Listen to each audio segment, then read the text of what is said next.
Around Dodge City and in the territory on West, there's just one way to handle the killers and the spoilers, and that's with a U.S. Marshal and the smell of Gunsmoke.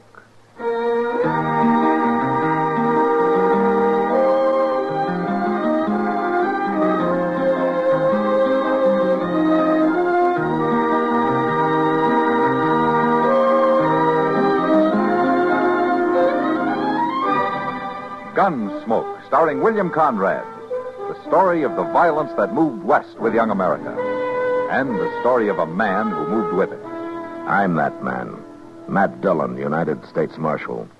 The first man they look for and the last they want to meet. It's a chancy job, and it makes a man watchful. And a little lonely.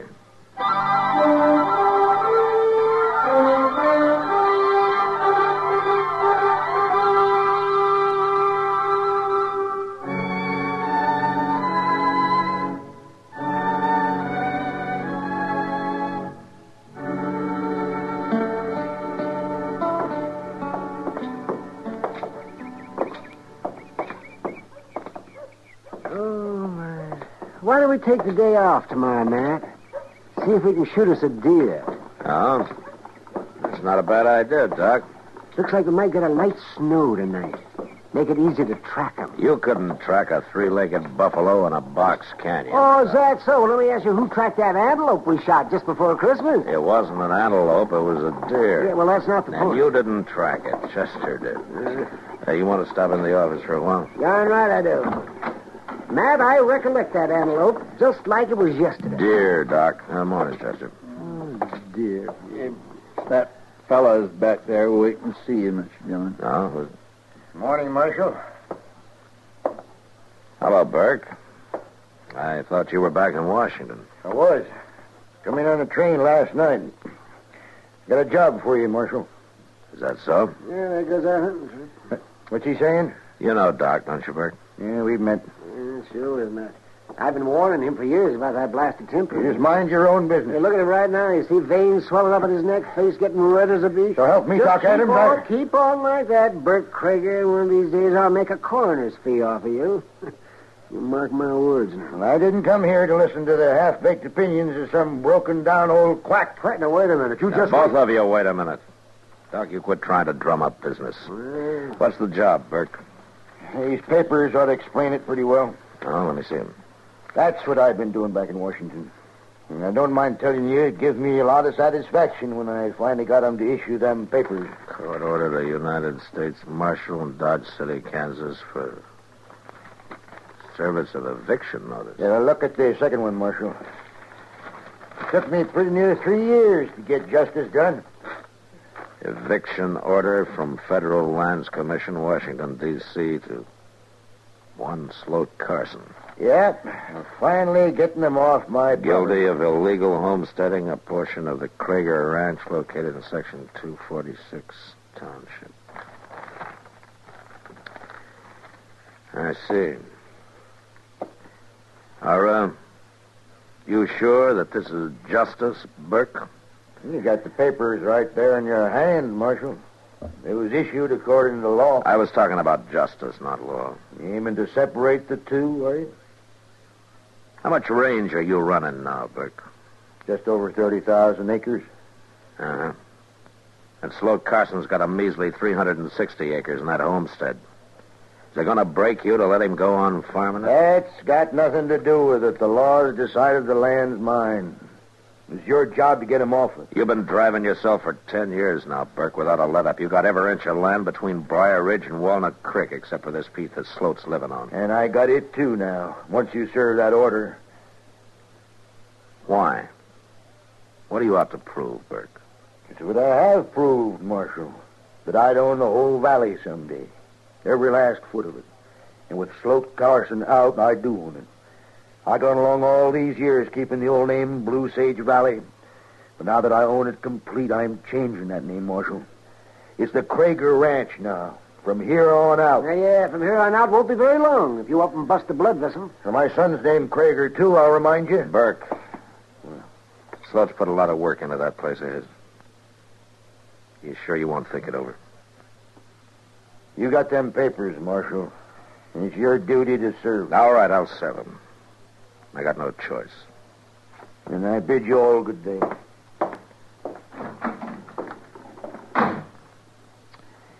There is a downright mean man, Mr. Dillon. Yeah. Well, if he doesn't change his ways, he's going to be a dead one. You may be right, Doc, but not for the reason you think. Hmm? What do you mean? Sloat Carson's a peaceful man. But that doesn't mean he'll take to being pushed off that land of his.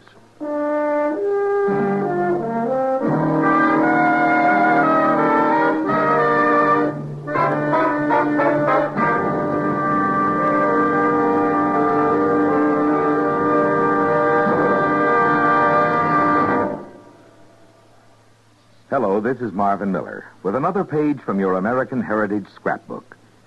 It was a portrait of the French hero Lafayette, painted in 1825, that marked the zenith of the artistic career of Samuel Finley Breeze Morse. Yes, the first dots and dashes ever wrought by Morse were blended in oil on a piece of canvas.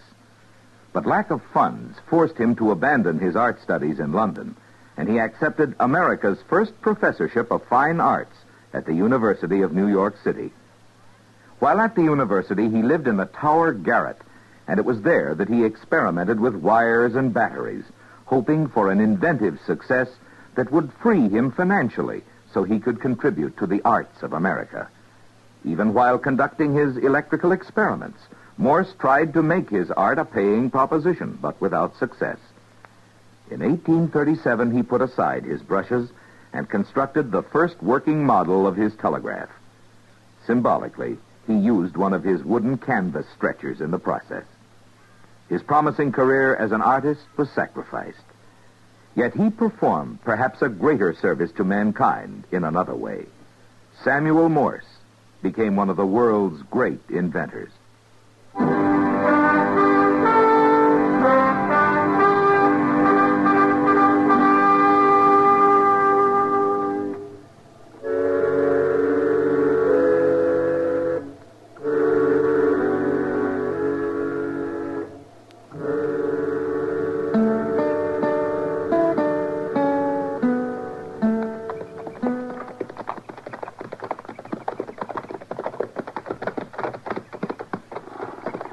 Well, there's no smoke coming out of the chimney, Mr. Dillon. Reckon maybe he ain't to home. He's probably working out in the barn. Let's ride over there. It's just a cussed shame, that's what it is. That can't be helped, Chester. Bert Prager don't need this land no more, and he needs a second head. Yeah, he's got a devil on his back, Chester. Krieger Ranch are the only three words in the world that mean anything to him. Well, it's a mighty poor reason for putting a man off land he's proved up. Marshal! Chester! How are you, Sloat? Mighty good to see both of you. You ain't been out this way for quite a spell. Ah, man gets caught up in things, Sloat. First he knows, all his time's been taken. That's a fact, all right. Come on up to the house. I'll set the coffee on. Oh. How you making out? Oh, tolerable. Crop wasn't too bad last year. Good. Next year, though. The next year's going to be my best one yet. Oh? That's there North 80, you know. I had to let it lay fallow the last 2 years for lack of time. But by golly, I got in there last fall, plowed the whole darn thing before the snows hit. Sloat, I had to work 18 hours a day to do it. But now it'll be in shape to plant right when the thaws come. Catch the melt off in the spring rains and gonna Sloat, plant I want it in Kaffir, Marshal. That's the best feed crop in the world. It's been too dang much for seed, maybe, but in the long run, that'll pay out. Here, Marshal, you're almighty serious with some cause or other. Well, there's reason for it, Sloat. This isn't just a neighborly call I'm making.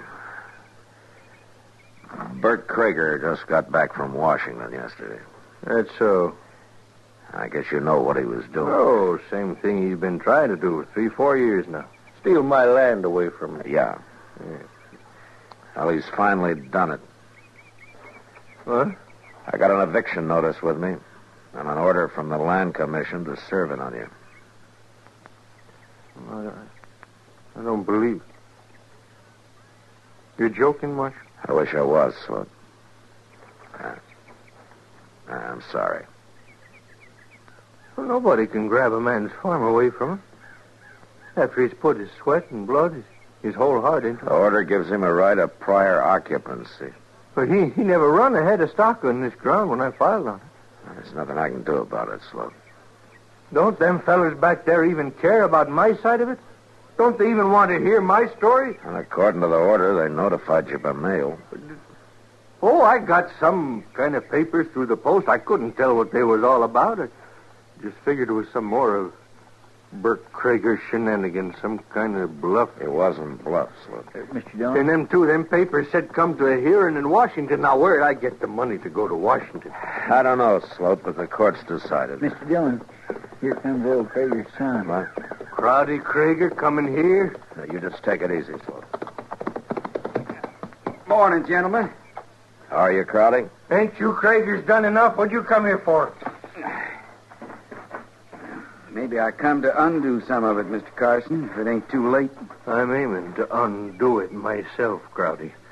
I'm figuring to use a gun. Now, wait a minute, Sloat. I ain't a man that hunts trouble, Marshal. You know that. You know it as well as anybody. But I ain't letting 4 years of my life get took from me without putting up a fight. Killing Bert Krager won't change a legal decision, Sloat. What did you mean, Crowdy? If it ain't too late. You served that eviction notice yet, Marshal? No, not yet. The law say you got to do it today instead of tomorrow, maybe? No. And I'd like to talk to you, Mr. Carson. Why? I may be able to tell you something that'll save your farm for you. I'll listen to you, Crowdy, but I won't promise nothing. You don't have to. Marshal, I think it'd be better if you wasn't a party to this. Why are you doing this, Crowdy? What's your reason? If you'd lived around my pa your whole life, you wouldn't have to ask. Mr. Carson, could we walk into the barn? All right. Will you excuse us, Mark? Well, looks like there won't be any bloodshed after all, Mr. Dillon. I don't know, Chester. I wouldn't count on it.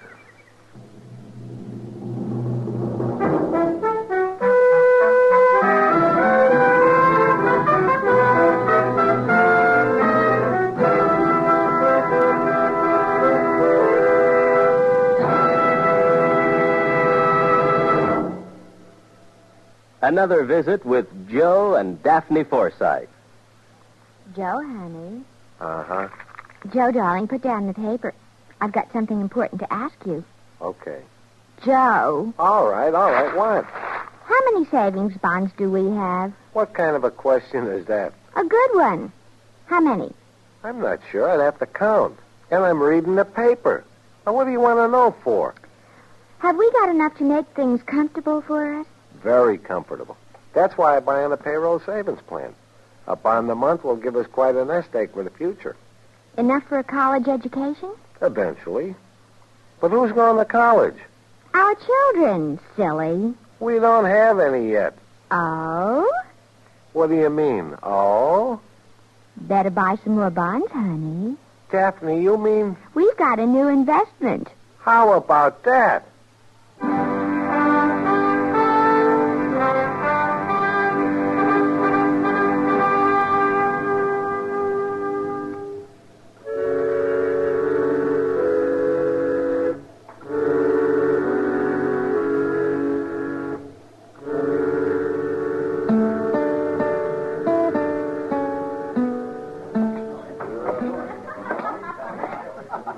Evening, Doc. Oh, Matt, well, when'd you get back? This afternoon. Well, how come you're still sober? Oh, well, now, that's one distinction I hold, Matt. I may not be the best doctor in the West, but I'm the soberest. Well, then maybe if you took to drinking a little bit, you Oh, could... doggone it. You never did give a man credit for anything, did you? I guess I'm in a bad mood, Doc. Yeah. Evict Sloat Carson, did you? No, not yet. No? Why not? Well, let's say tomorrow's soon enough, huh? It's too soon, if you ask me. Have a beer. No, thanks. I was just looking around. Have you seen Kitty? Well, she was here a while ago, but she went to bed. Said she had a headache. No? She didn't have a headache, though.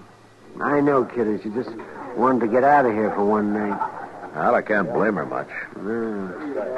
Girl like Kitty ought to be married, Matt. settle down, having children. Why don't you talk to her about it, Doc? I will. Yes, sir. By golly, I will. You should have studied for the ministry. You know, I thought about that, but the pay's bad. Now, there's a real Christian. I wouldn't talk if I were you, Mad Dillon. But at least I don't go around telling people how to live their lives. Oh, don't you? You know what I mean. Yeah, I won't admit it. You know what you need, Doc? Oh, You need some old woman to rail at, a nice fat wife to take it out. Oh, no, you don't. You don't turn it on me like that. You know, there's Widow Liffey's got that house at the edge of town, you know. I've seen how she stares at you when you drive by. You might do yourself some good there, Doc. Oh, what a little... Oh, I'm not saying a word. I hear she's a good cook, too. Yeah, the only woman cook the railroad ever hired. Till they found out she was a woman. Well, it took them 6 months. You got to admire her for that. Oh, sure, I admire her for that. Well, all right, if you're going to be stubborn about I'll blow my brains out when the day comes that I got to take a woman that crops her hair and wears men's boots and men's hats. All she needs is a beard and a rifle, and she'd make a good buffalo hunter. it. Female charm sure wasted on you, Doc. Hers is. Mr. Dillon. Oh, yeah, what is it, Chester? Well, I figured I'd better bring these over to you right away. Judge Bent stopped by the jail and Hello, Doc. Yeah, Chester. What's this about, Judge Ben? Well, he left these here papers, and I thought you'd ought to know about them. Yeah, let me see. U.S. Marshal Matt Dillon, injunction against service of eviction order Order in U.S. District Court enjoining one Burke Krieger from attempting to assume possession of land parcel known as Section 246. Plaintiff, Sloat Carson. Yeah, looks like Sloat's kindly outfoxed old Krager, Mr. Dillon. Yeah, sure does. With young Crowley's help. Well, Judge Bent says the Land Commission's only got jurisdiction in case nobody don't take it to court. He says Sloat could keep this dragging on for years. Well, Chester, it looks like we ride out tomorrow and serve papers on Burke Krieger instead of Sloat. There'll be trouble, sure. Yeah, it probably will.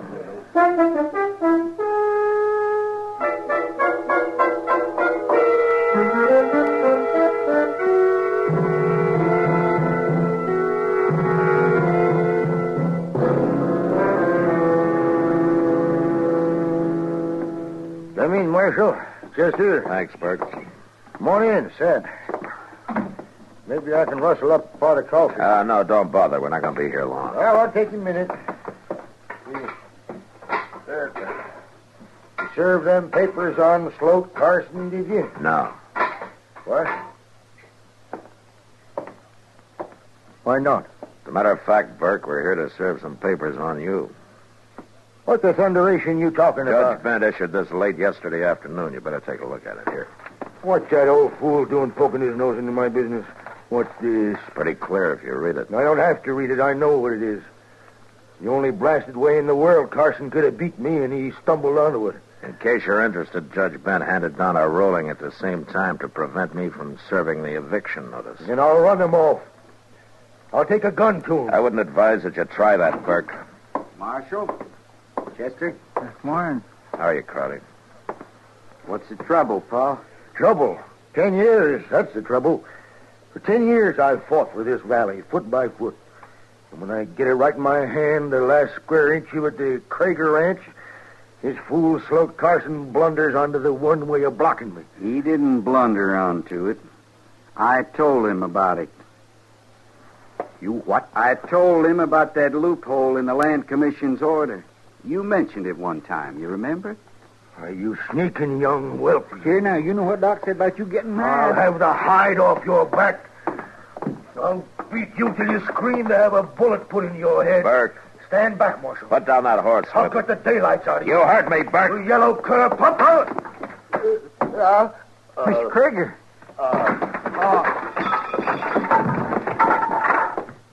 Oh, what's wrong?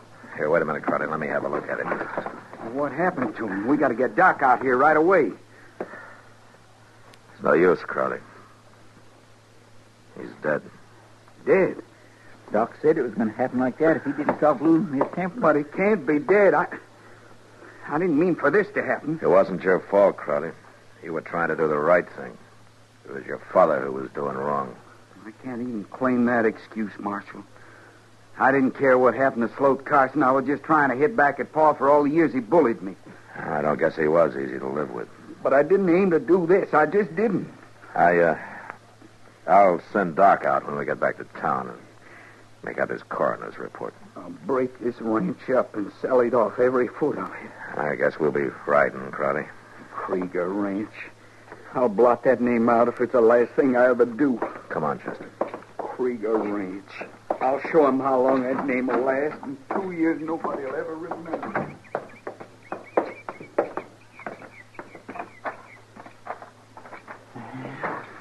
A man sure don't live long after he's dead. Well, I guess that depends on how a man lived his life, Chester.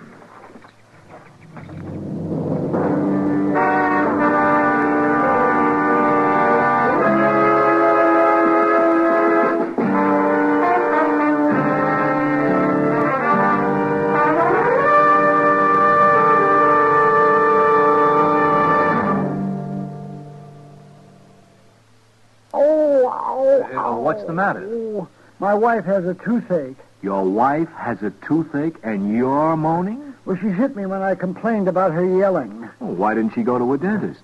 Outside the United States, dental care is available for dependents at all Uniform Services facilities on a space-available basis. No kidding. What about inside the United States? It's available for medical or surgical conditions. Oh. And in an emergency to relieve undue pain and suffering.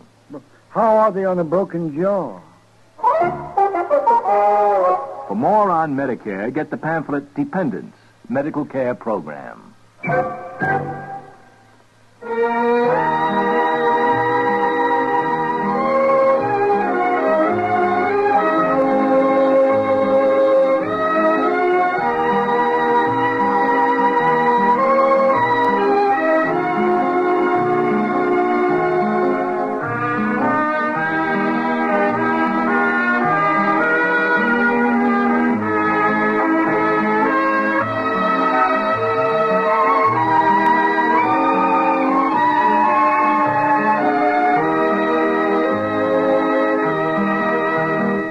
Gunsmoke. Produced and directed by Norman McDonald, stars William Conrad as Matt Dillon, U.S. Marshal. The music was composed and conducted by Rex Corey. Sound patterns were composed by Ray Kemper and Bill James. Featured in the cast were Parley Bear as Chester, Howard McNear as Doc, and Georgia Ellis as Kitty. George Walsh speaking. Join us again next week for another story of the western frontier of America in the 1870s on Gunsmoke. This is the United States Armed Forces Radio and Television Service.